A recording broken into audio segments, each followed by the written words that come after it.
अस्सलाम वालेकुम फ्रेंड्स। आज का जो हमारा टॉपिक है वो है work done by variable force with Hooke's law. Okay, तो हम लोग एक सीरीज स्टार्ट की हुई है मैकेनिक्स की। तो उस मैकेनिक्स की सीरीज में आज का जो हमारा लेक्चर है वो लेक्चर नंबर 6 है। ओके, लेक्चर नंबर 6 है।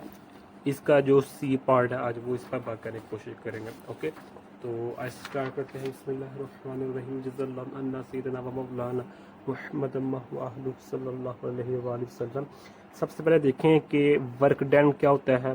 तो इसको हमने सिंपल अल्फाज में हम ये कहते हैं कि जो हमारे पास फोर्स का और डिस्प्लेसमेंट का जो डॉट प्रोडक्ट होता है उसको हम वर्क कहते हैं। ओके, तो वेरिएबल फोर्स क्या होती है, यानी कि जिसकी हर लम्हे किस पॉइंट पर जो इसकी जो डायरेक्शन है वो चेंज हो रही होती है। डायरेक्शन मीन यानी कि इसकी जो इसकी क्वांटिटी है, मतलब यानी कि किसी पॉइंट पर इसका जो फोर्स कम होगी, किसी पॉइंट पर ज़्यादा होगी, किसी पॉइंट पर ज़्यादा कम होगी। ओके, अब इस यहाँ देखें कि सपोज करें ये पॉइंट ए है तो ये पॉइंट बी है। तो मैंने यहाँ से ऐसे जाना है तो इस तरह, या फिर ऐसे हो सकता है। इसका मतलब ये है कि इस यहाँ से यहाँ तक जो फोर्स की वो कम या कम कांस्टेंट थी, यहाँ से फोर्स फिर क्या होगी, फोर्स डाउन होगी, फिर मेंटेन होगी, फिर इंक्रीज करगी फोर्स, फिर इंक्रीज करती जाएगी, फिर डिक्रीज होगी। यानी कि इधर 10 न्यूटन था, सपोज कर रहे हैं, तो इधर क्या होगी 9 न्यूटन 9, तो इधर क्या होगी 12 न्यूटन। तो ये यानी कि जो चेंज हो रही होती है फोर्स उसको हम वेरिएबल फोर्स का नाम देते हैं। ओके, और उसको हम हुक्स के लॉ के अकॉर्डिंग इसको सॉल्व करने की कोशिश करते हैं। तो सबसे पहले देखिए जो हमारे पास वर्क का फार्मूला वो हमारे पास सामने लिखा हुआ है कि work is equal to F dot D. Okay, ये स्केलर क्वांटिटी है, ये दोनों वेक्टर क्वांटिटीज है। जब हम इसको ख़त्म करते हैं तो हमारे पास एफ डी कॉज थीटा आ जाता है। ओके, तो अब हम एफ डी की जगह मैं डेल्टा एक्स भी लिख सकता हूँ। Okay, delta x cos theta, ये अब आप लोगों की अपनी मर्जी है, डी लिख लें या फिर एक्स लिख लें। अब हम चूँकि बात कर रहे हैं हुक्स लॉ के अकॉर्डिंग, तो हुक का लॉ क्या कहता है कि सपोज करें हमारे पास ये एक फिक्स है, तो इसके साथ हमने स्प्रिंग बांधा हुआ है। ओके, तो ये हमारे पास ए स्टेज है, तो बी स्टेज में हमने इस स्ट्रिंग को खींचा है। ओके, क्या किया है, खींचा है।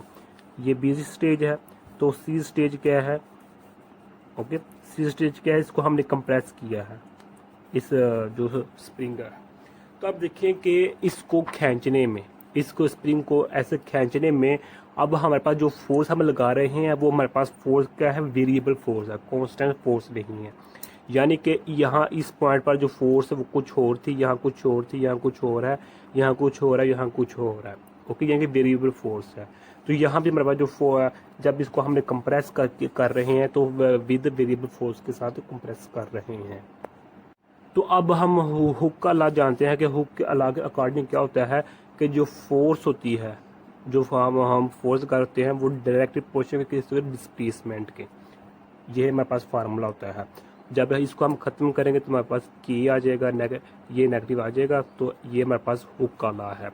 अब ये नेगेटिव क्यों है, क्योंकि अगर हम इस को स्प्रिंग को खींच रहे हैं तो ये हमें स्प्रिंग हमेशा अपने मीन पोजीशन की तरफ जाना चाहिए। अगरचे हम इसको इस तरफ खींच रहे हैं लेकिन ये अपने मीन पोजीशन की तरफ जाने की कोशिश करें, इसलिए हमारे पास नेगेटिव आ रहा है। तो ये हो गया हमारे पास हुक्स का लॉ। अब चूंकि हमारे पास सपोज ये है वेरिएबल फोर्स है, तो वेरिएबल फोर्स को हम इस तरह लिख सकते हैं जिस तरह मैंने पहले बताया कि इधर हम डिफरेंट वेरिएबल फॉर्म को कर्व की फॉर्म में डिफरेंट फॉर्म में भी लिख सकते हैं। तो अब इसको हम मज़ीद सॉल्व करते हैं वो इस तरह के, ये हमारे पास इनिशियल पोजीशन है, ये हमारे पास फाइनल पोजीशन है। ओके, तो इधर हम फार्मूला यूज़ करते हैं F W is equal to F, तो हमारे पास डी एक्स। ओके, तो या डेल्टा एक्स लिख लें। ओके, आप लोगों की अपनी मर्जी है। तो अब देखेंगे हमारे पास इधर हम इंटीग्रेट करेंगे, इसको क्या करेंगे, इंटीग्रेट करेंगे। फार्मूला हमारे पास क्या है, F x D x. Okay, तो ये हमारे पास इंटीग्रेट है, डन हो गया। तो अब हम इसको इंटीग्रेट क्यों कर रहे हैं? इंटीग्रेट इसलिए कर रहे हैं क्योंकि जो हमारे पास फोर्स है वो वेरिएबल है। ओके, फोर्स वेरिएबल है जिसकी वजह से इसको हम इंटीग्रेट कर रहे हैं। अब हम ये तो नहीं ना कर सकते हर पैच का अलग अलग से वर्क निकाल लेंगे फिर उसको सम अप करेंगे, हम इतना ज़्यादा काम नहीं कर सकते। तो हम डायरेक्ट ये फार्मूला अप्लाई कर देंगे इंटीग्रेशन वाला। डन हो गया। तो अब इधर हम जानते हैं इनिशियल पोजीशन आती है, तो इनिशियल पोजीशन हमारे पास एक्स आई है, तो फाइनल पोजीशन क्या है? एक्स वी है, एक्स एफ है। ओके, यानी कि जो हमारे पास ये एक्स आई है और ये एक्स एफ है, यानी कि इनिशियल पोजीशन, ये हमारे पास फाइनल पोजीशन है। डन हो गया। तो अब इधर हम एफ एक्स की जो वैल्यू है वो पुट कर देते हैं, ये वैसे का वैसे ही रहेगा। तो एफ एक्स की वैल्यू क्या है? एफ की जो हमने पीछे नेगेटिव के एक्स है हुक के लॉ के अकॉर्डिंग, तो नेगेटिव के एक्स तो डी एक्स, इसको हम सॉल्व करते हैं तो के बाहर आ जाएगा, तो एक्स आई एक्स एफ तो एक्स डी एक्स रह जाएगा, तो ये डब्ल्यू वैसे का वैसे ही है। तो नेगेटिव इधर हम अप्लाई कर देंगे इंटीग्रेशन वाला रूल अप्लाई कर देंगे तो हमारे पास ये आ जाएगा। ओके, हमने इसको सेकंड ईयर में स्टडी किया हुआ है, इस स्टेप से हम इस स्टेप में कन्वर्ट हो चुके हैं। तो आप इस मज़ीद क्या करेंगे कि X F square over 2 negative X I square over 2। Okay, तो work is equal to negative K, तो ये हमारे पास ये आ जाएगा X F square negative X I square. तो अब इसको मैं इस तरह भी लिख सकता हूँ, इसको मैं इस तरह भी लिख सकता हूँ। अल्लाह बराबर आप लोगों को नेगेटिव 1/2 के डेल्टा एक्स स्क्वायर। ओके, मैं इसको इस तरह या इसकी जो तीसरी फॉर्म है वो ये है कि इसको मैं 1/2 के X F square negative X I square इस तरह लिख सकता हूँ। ये भी फॉर्म है, ये भी फॉर्म है और ये भी फॉर्म है। तो ये मेरे पास फार्मूला आ चुके हैं। अगर हमारे पास एक्स एफ की वैल्यू ज़्यादा है एक्स आई से तो हमारा वर्क होगा वो पॉजिटिव होगा। ओके, अगर एक्स आई की वैल्यू ज़्यादा है एक्स एफ से, यानी कि इनिशियल की वैल्यू ज़्यादा है फाइनल से, तो हमारे पास जो वर्क होगा वो नेगेटिव होगा। ओके, ये याद रखिएगा। अब जो ये फॉर्म आई ये वाली आई, इसको मैं इस तरह भी लिख सकता हूँ कि मेरे पास W is equal to negative sorry, ये मेरे पास इधर आ जाएगा समीशन और X F over X I, तो एफ एक्स तो डी एक्स या डेल्टा एक्स अपनी मर्जी या जो मर्जी लिखें, हम इसको इस तरह भी लिख सकते हैं। फिर इसको हम इस तरह भी लिख सकते हैं, इधर हम लिमिट लगा लें। Okay, X is equal to 0, तो एक्स एफ एक्स आई तो एफ एक्स डी एक्स। अब इसको मैं मज़ीद बताता हूँ।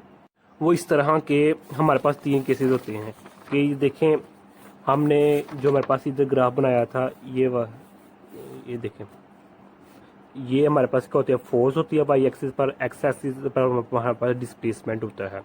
ओके, सपोज करते हैं हमारे पास ये क्या है, ये हमारे पास एक वेरिएबल फोर्स है। तो अगर इसको हम पैचेस में डिवाइड कर देते हैं, ऐसे ही है ना, तो यानी कि पैचेस में डिवाइड कर देते हैं, तो फर्स्ट क्या करते हैं कि हम इसका जो पैच होते हैं वो थोड़ा सा लार्ज लेते हैं। सेकंड क्या होता है कि हम इसके पैच लेते हैं लेकिन बहुत मिनिमम लेते हैं, बहुत कम लेते हैं, कम रेडियस वाले। और थर्ड केस क्या है कि हम इतने मिनिमम लेते हैं इसका कि जो इसका ये एक्स है डी एक्स या डेल्टा एक्स है वो अप्रोक्सीमेटली 0 के इक्वल हो जाते हैं, जहाँ हम लिमिट लगाते हैं। ओके, ये 3 केसेस होते हैं इसमें।